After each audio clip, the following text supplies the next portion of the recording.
Welcome back to TaraChessAcademy. Today we're going to discuss how to take advantage of your opponent's bad pieces. Hi everyone, for today we prepared an interesting position.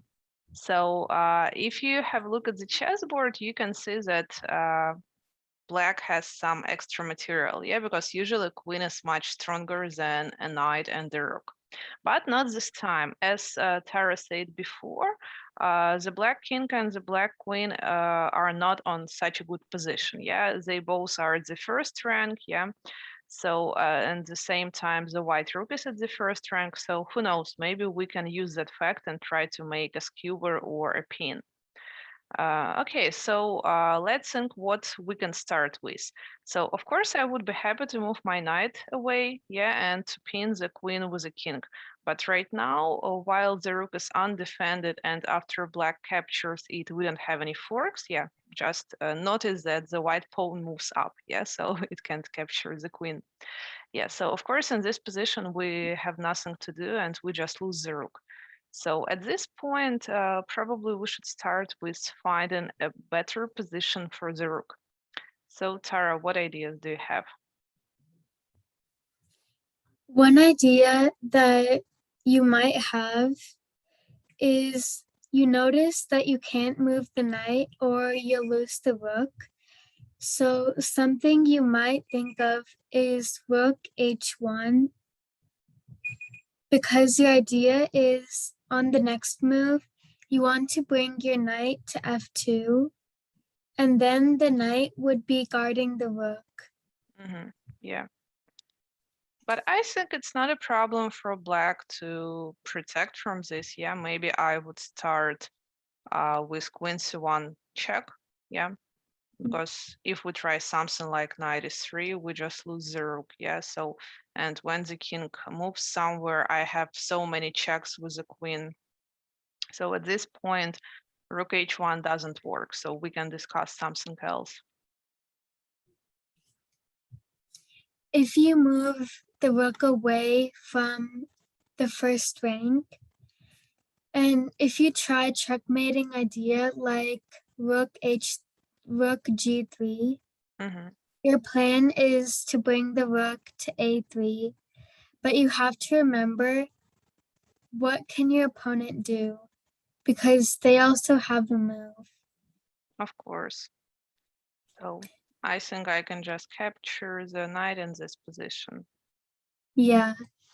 So sometimes we might be very focused on our plans, but we forget about what our opponent could do. So we should always think, what could our opponent do if we try this? Of course. So let's take this move back. So I suppose that it would be nice to leave the rook at the first rank. So we just have to find the right place. So, but we already know that it's not h1. So let's discuss what else we can do with the rook. Let's try f1. Rook f1. So I think I know your plan. You want to play knight e3. So, okay, what if I attack the rook in this position? If you try knight c2, if you bring the knight to f2, the rook is giving a check and the knight is attacking the queen. But this is not a good move because the rook is giving a check, so black can capture the rook. They use the queen in capture. Yeah. So I don't think that after queen d3, white has any good moves. So like knight e3 is possible, but the king escapes and we can't use the power of the first rank anymore. So at this point, if we have tried rook f1 and rook h1 and both of these moves don't work, it means that we should try something else. So the only one move that we have at the first rank is rook to e1. So let's think. I think the most obvious answer for black is queen c1, to make a check. So what should we do after this, Tara? After this, if our king moves and if it goes to h5, it's not good because what will black do? They'll I make a think I check. know. Yeah, of course. Yeah. So I don't think that we have to move the king at all. I think that we should defend it, and maybe we can try to defend it with a knight. Yeah, because if you use the rook and go to e3, then the queen will capture the knight. Of So course. it's not good. So let's try knight e3. Okay, knight is 3. Yeah, for the first look, this move is not so good because we just lose the rook. But let's think what happens after queen takes e1. After the queen captures the rook, white can make a fork if they bring the knight to c2. Mm-hmm. Yeah, and of course this endgame is absolutely winning for white. Yeah. So okay. So now you know what happens after rook e1. Yeah, if black tries to make a check. Okay, instead of queen c1, I can try to move my queen to one of these squares. Yes, c2, d3, or f5. So what happens if I play queen d3, for instance? Then white can make a discovered attack if you move the knight to f2. Mm-hmm. Yeah, Notice how before, when we moved the knight, the queen could capture the rook, but when the queen is on d3, it can't capture the rook. I agree with you. Yeah.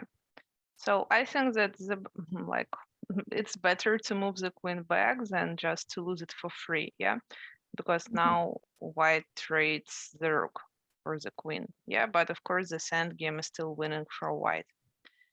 Okay, so I think the same happens if the queen moves to c2 or f5. Yeah, we still have a discovered check, and at the same time we can attack the queen. So where would you move the knight in this position? Here, you would move the knight to e3. Yeah, so knight is 3 and we still win the queen. Yeah, so that's why it's not good to move the queen on this diagonal. So, but what if black plays queen b3, for instance? Yeah, now we can't attack it with a knight. So what should we do in this situation?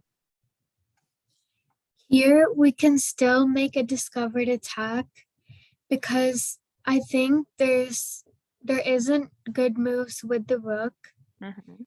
If you move to the first rank, it wouldn't do anything. So let's try with the knight. There's a few places, but let's look at the move knight c3. Knight c3, nice. So it's a check. Yeah, at the same time, the king can't get to a2 because of the knight. So the only move that the king has is king b2. Now we move the rook to b1 because the knight is guarding the rook. Yeah, so I capture the knight. Now you capture the queen. Yeah, so in this position, you see that this endgame is winning for white. Yeah, white can just capture the pawn, or white even doesn't have to capture it. Yeah, so and the pawn promotes without any problems. Yeah, so by the way, if we draw a square, yeah, you see that it's black's turn to move, so the king can get in the square, for instance, like this. Yeah, but of course, it's still not possible for the king to stop the pawn. Yeah. So because white king is also in a good position. So that's why this end game, yeah, that we get, it's an absolutely winning position for white. But of course, you can also capture the pawn first, so it would be still winning position. Yeah, so as you can see, no matter where the queen moves, we still have a winning plan. Yeah, even if the queen tries to move somewhere far away.